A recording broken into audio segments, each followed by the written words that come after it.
పిఠాపురం మాజీ ఎమ్మెల్యే వర్మకు ప్రభుత్వం భద్రత కల్పించింది. 2 రోజుల క్రితం సీఎం చంద్రబాబును మాజీ ఎమ్మెల్యే వర్మ కలిశారు. సీఎం కలిసిన తర్వాత వర్మకు వ్యక్తిగత భద్రత కోసం 2 గన్మెన్లను కేటాయించింది ప్రభుత్వం.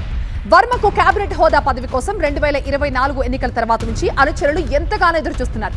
ఇప్పుడు గన్మెన్ల కేటాయింపుతో వర్మకు కేబినెట్ హోదా పదవి ప్రకటిస్తారన్న ప్రచారం జరుగుతోంది.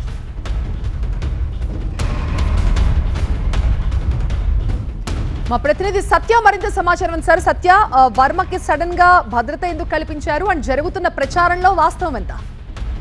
2 రోజుల క్రితం సీఎం చంద్రబాబుని వ్యక్తిగతంగా సమావేశమయ్యారు మాజీ ఎమ్మెల్యే వర్మ. అయితే అక్కడ ఉన్నటువంటి కొన్ని కారణాలు కానివ్వచ్చు, వ్యక్తిగత భద్రత నేపథ్యంలో చంద్రబాబును కోరితే సుముఖంగా వ్యక్తం చేసినట్టుగా తెలుసు. ఈ నేపథ్యంలో ఈ రోజు నుంచి కూడా మాజీ ఎమ్మెల్యే వర్మకు ప్రత్యేకంగా 2 గన్మెన్లను కేటాయించడంతో నియోజకవర్గంలో ఇక గన్మెన్లు వర్మతోనే ఇక ఉండనున్నది. ఈ మధ్యలో మొత్తం అనుచరులంతా కూడా వర్మ అనుచరులు ఆనందం వ్యక్తం చేస్తున్నారు, హర్షం వ్యక్తం చేస్తున్నారు.